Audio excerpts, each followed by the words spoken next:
रहीमन पानी राखिए, बिन पानी सब सून। पानी गए न उबरे, मोती मानस चून। रहीम जी के दोहे।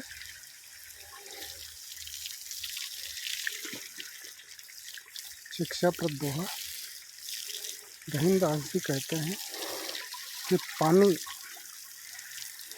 के बिना सब बेकार है।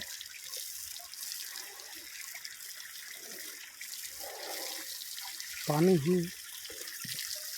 जीवों का, वनस्पति का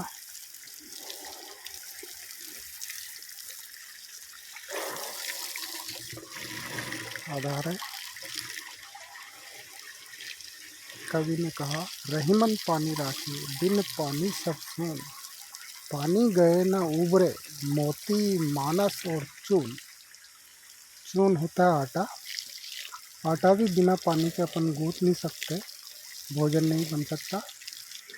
बिना पानी के वनस्पति जगत, पेड़ पौधे भी सूख जाते हैं।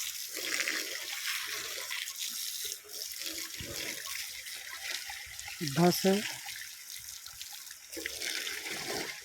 पानी देख करके किस प्रकार अपनी प्यास बुझा रही है।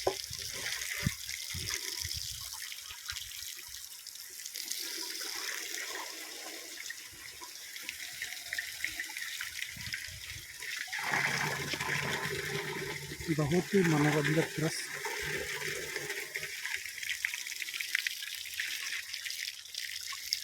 खुशी का वातावरण।